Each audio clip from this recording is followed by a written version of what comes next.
Welcome back to lotus petals. ಕಡಿಮೆ ಸಮಯದಲ್ಲಿ ಮಾಡ್ಬೋದಾದಂಥ ಬದನೆಕಾಯಿ ಮೆಣಸಿನಕಾಯಿ ಕುಟ್ ಚಟ್ನಿನ ನಾನು ಈ ದಿನ ತೋರಿಸ್ತಾ ಇದ್ದೀನಿ.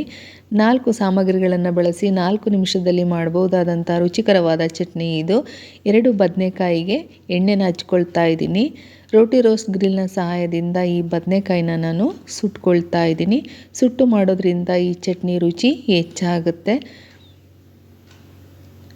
ಬದನೆಕಾಯಿನ ತಿರುಗಿಸಿ ಎಲ್ಲ ಕಡೆನೂ ನೀಟಾಗಿ ಸುಟ್ಕೊಳ್ಬೇಕು. ಬದನೆಕಾಯಿ ಸುಟ್ಟಾದ ನಂತರ ಪದರವಾಗಿ ಓಪನ್ ಆಗುತ್ತೆ. ರೊಟ್ಟಿ ಜೊತೆ ಈ ಚಟ್ನಿ ತುಂಬ ಚೆನ್ನಾಗಿ ಮ್ಯಾಚ್ ಆಗುತ್ತೆ. ಬದನೆಕಾಯಿ ಸುಟ್ಟಿದೆ. ನಂತರ 5 ಮೆಣಸಿನಕಾಯಿನೂ ನಾನು ಇದೇ ಥರ ಸುಟ್ಕೊಳ್ತಾ ಇದ್ದೀನಿ.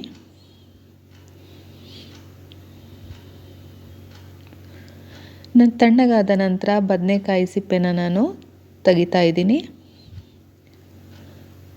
ಬದನೆಕಾಯಿ ಸಿಪ್ಪೆ ತೆಗೆದಾದ ನಂತರ ಒಂದು ಸಲ ಇದನ್ನು ನಾನು ಓಪನ್ ಮಾಡಿ ನೋಡ್ತಾ ಇದ್ದೀನಿ. ನಂತರ 5 ಮೆಣಸಿನಕಾಯಿ ಎಲ್ಲವನ್ನು ತುಟ್ಟನ್ನು ಬಿಡಿಸಿ ತಗೊಳ್ತಾ ಇದ್ದೀನಿ.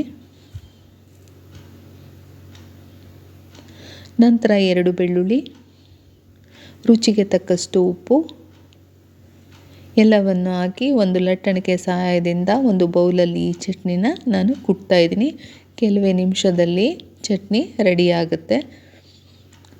ಇಷ್ಟು ರುಚಿಕರವಾದ ಚಟ್ನಿ ನಿಮಗೆ ಇಷ್ಟ ಆದರೆ ಪ್ಲೀಸ್ ನನ್ನ ಪೇಜ್ನ ಶೇರ್, ಸಬ್ಸ್ಕ್ರೈಬ್ ಆ್ಯಂಡ್ ಲೈಕ್ ಮಾಡಿ. Thank you.